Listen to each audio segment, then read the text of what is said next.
Hello again, ladies and gentlemen. I'm Adam from Impulsive Gamer, and today I hear you asking, should I play Touhou Luna Nights?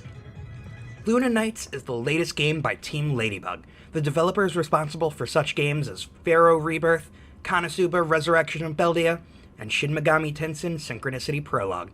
It originally launched in February 2019 to high acclaim, but it only recently ported to PC. So is the port worth your hard-earned dollars? Let's jump right in and take a look. Touhou Luna Nights is a Metroidvania-style 2D action game with an emphasis on exploration and strategic combat. It has an anime art style inspired by the Touhou Project series. Metroidvania is an already crowded genre. Games like Dead Cells and Rogue Legacy have been able to capture the attention of players with their unique art styles and engaging gameplay. So how does Luna Night fit in the equation? Well, compared to other games, Luna Nights is actually a very traditional Metroidvania game. There are rooms to explore, items to find, and characters to meet. Luna Nights gets its uniqueness, however, from its strategic combat, which we'll look deeper into as we get into the gameplay. But first things first, let's look at the options. Now, I'm the first to admit that the options menu in this game is weird, to say the least. For the one thing, it launches straight into the options menu when you first start the game, which is a bit of a bizarre choice to me, because there's no way back to it once you've started playing. Now, there isn't very much that you would actually want to change about this game, options-wise. It's not very graphically demanding or anything like that, and I guess that's a good thing because they don't really give you much that you can change. All that you have available in the settings menu is the in-game volume, VSync on and off, and resolution. It's important to note that you can't set a custom resolution. You're locked to either 640 by 360, 960 by 540, 1280 by 720, or whatever your full screen happens to be. The other strange decision I think about this menu is that you can't access your control options from the settings screen, and you can't access the settings from the control options. You can only find your controls once you've fully launched into the game. And it feels like the controls menu would be a fine place to put your settings menu. If you can't access it from in the game, I mean, you wouldn't need to change something like your resolution during gameplay, but at least the volume would be nice to have access to. And while we're on the topic of controls, the PC port of Luna Nights does have mouse and keyboard support, but I would say it's best played with a gamepad. I personally played with a DualShock 4, and I just felt that the mouse and keyboard controls were just a bit unwieldy. The buttons didn't really make sense, I tried hitting enter to enter, but it was actually Z for some reason. And there's no indication of this on any of the menus, so you have to either figure it out for yourself or find your way into the controls options, but you still need to figure out what the enter key is in order to get there. It feels like the game was optimized for a controller, and then when they ported it to PC, they decided it had to have mouse and keyboard support, so they just kind of tacked something on. It doesn't take away from the actual gameplay, but it is something worth bringing up. Alright, enough with the boring stuff. Let's get into the game. Welcome to the world of Touhou Luna Nights. In Luna Nights, you play Sakuya Izayoi, maid of Remelia Scarlet, the Vampire Queen. You've been dropped in the world of Gensokyo. You don't know where and you don't know why. All you know is that your powers are missing, and you have to escape. It's a simple premise, like many Metroidvania games before it, and its core gameplay loop isn't any different. You explore a continuous map of endless rooms, dealing with enemies as you go through, finding hidden puzzles, hidden items, and making your way to the end to fight each boss. What makes the game unique, however, is its combat. It's not purely action-based, it's actually very strategic. The main mechanic that this game works with is manipulating time. You see, Sakuya has the ability to slow down time for 3 seconds at a time, or she has the ability to totally stop it using her magic stopwatch. And you can use this ability for offense, for mobility, or to solve puzzles. You can see here that I've come up against a spinning wheel of blades, but if you stop time at just the right spot, then the blades aren't a problem. Sometimes you find doors that are opened by standing on a pressure plate, But if you move off of the pressure plate, the doors will close again. So you have to stop time, then you can move through. Here we're presented with a new obstacle, the red mist. Red mist removes your ability to manipulate time for a certain amount of seconds. So on this door, you're forced to both navigate a parkour segment while dealing with the puzzle. And of course, the puzzles can get a lot more difficult than this, and they can get a lot more simple. But at its core, that's what you have to deal with. Now, you can also use your time stopping as a fighting mechanic. When you stop time, all enemies are stopped as well. What you can do is stop time in order to put yourself in a more advantageous position, or you can get a little more adventurous with it. The wall of blades is a core concept to this game. You see, the knives that you throw are actually affected by time. So if you stop time and throw your knives, they'll stop in the air.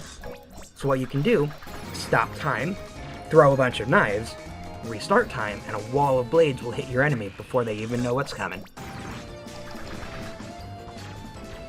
Now, Touhou Luna Nights is also a resource management game.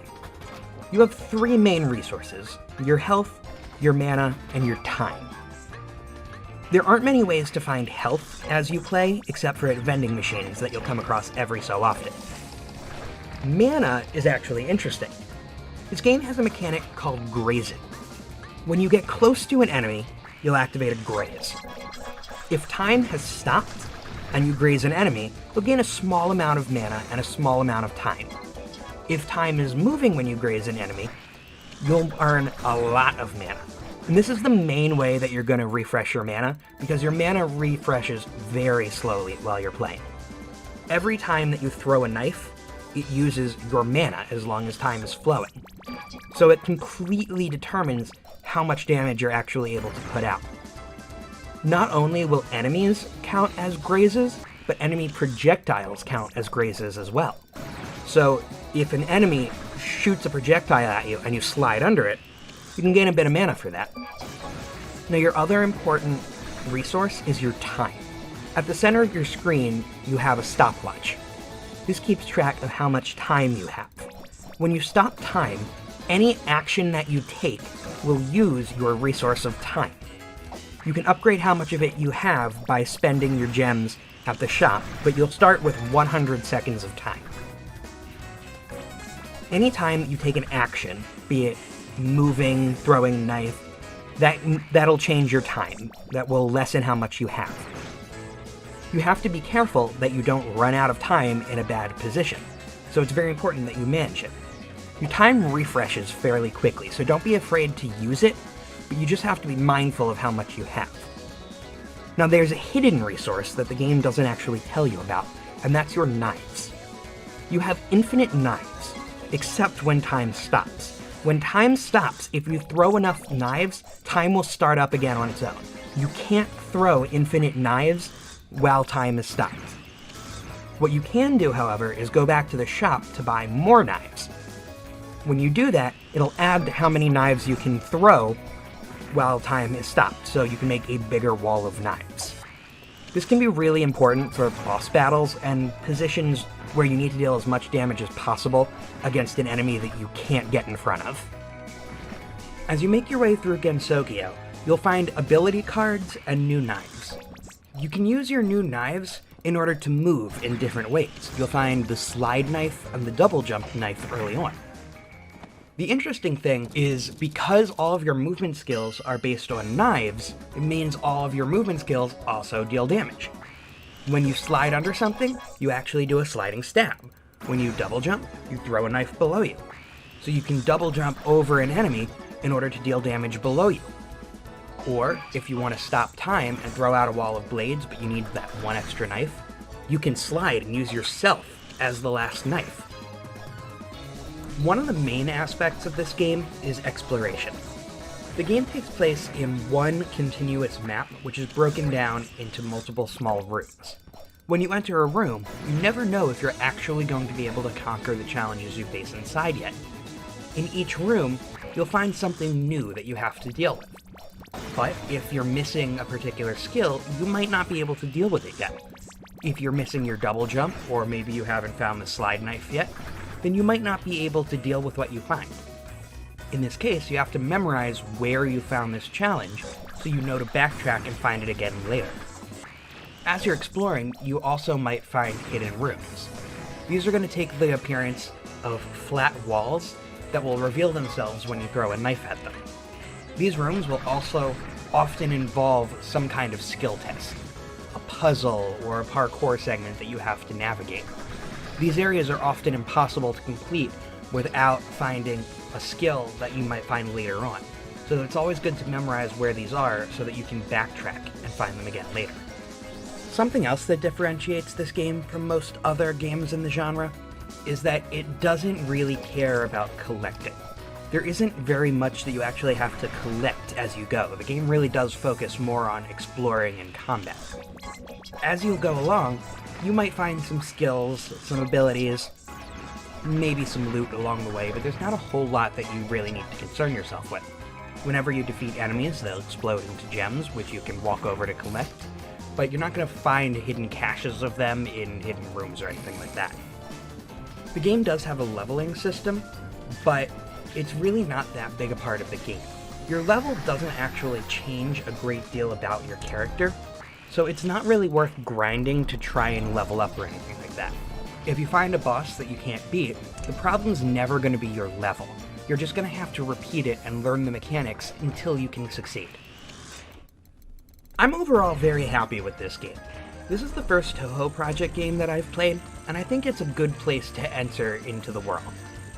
I think that the progression is actually done at a really nice pace. I think they add new content, new things to learn at the right pace as you go along.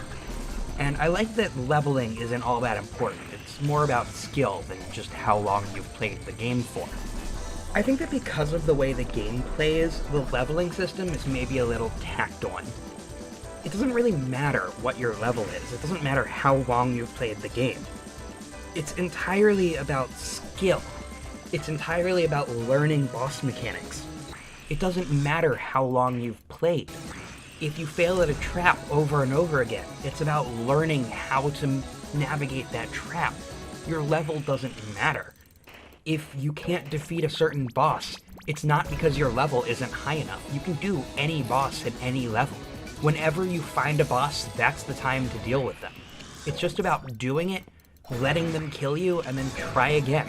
And I feel like this really helps with the pacing of the game. It feels like you're always accomplishing something. There isn't a time when you just have to stop and kill enemies over and over again, or explore the map looking for that one item that you miss. You can always keep going.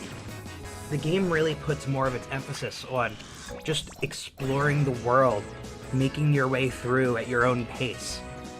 And the game is constantly adding new mechanics for you to deal with, new enemies for you to learn. No matter where you are or what stage of the game you're at, there's always something more to do. And I think that's really a pretty good thing. I do think that this game may feel a little casual to some people, because there isn't that emphasis on being a completionist, on finding every item, on reaching a max level. You know, it's just about playing the game start to finish. And so I think for the price, the game is really good. It is totally a $15 game. It is great. You'll get every penny out of it. It is a lot of fun. But if you're looking for something really hard, something completion-based, this isn't going to be the game for you. This is a story that you fight your way through, and it's a lot of fun to do. This isn't the type of game that I would usually play. You can probably tell that from the gameplay footage. But I really did have a lot of fun playing this game. Even though I only started playing it because the art style appealed to me, I really had a lot of fun. I think that the time stop mechanics were a really good way to bring strategic combat into the Metroidvania genre. And while I don't think that this game will appeal to people who are really into the genre, like die-hard Metroidvania fans, I think that for the casual gamer, casual anime fan, this is going to be a good pickup. Touhou Luna Nights is available where all good games are sold. You can pick it up for about $15 on just about any platform, and it is included in Xbox Game Pass and Game Pass for PC. I do hope very much that this video has inspired you to try out Touhou Luna Nights. If you like the game, why not leave a comment down below? Tell me what you thought. Don't forget to like, subscribe, and hit that bell icon for more gameplay, guides, and reviews from one Impulsive Gamer. Till next time, I've been Adam, and you've been awesome.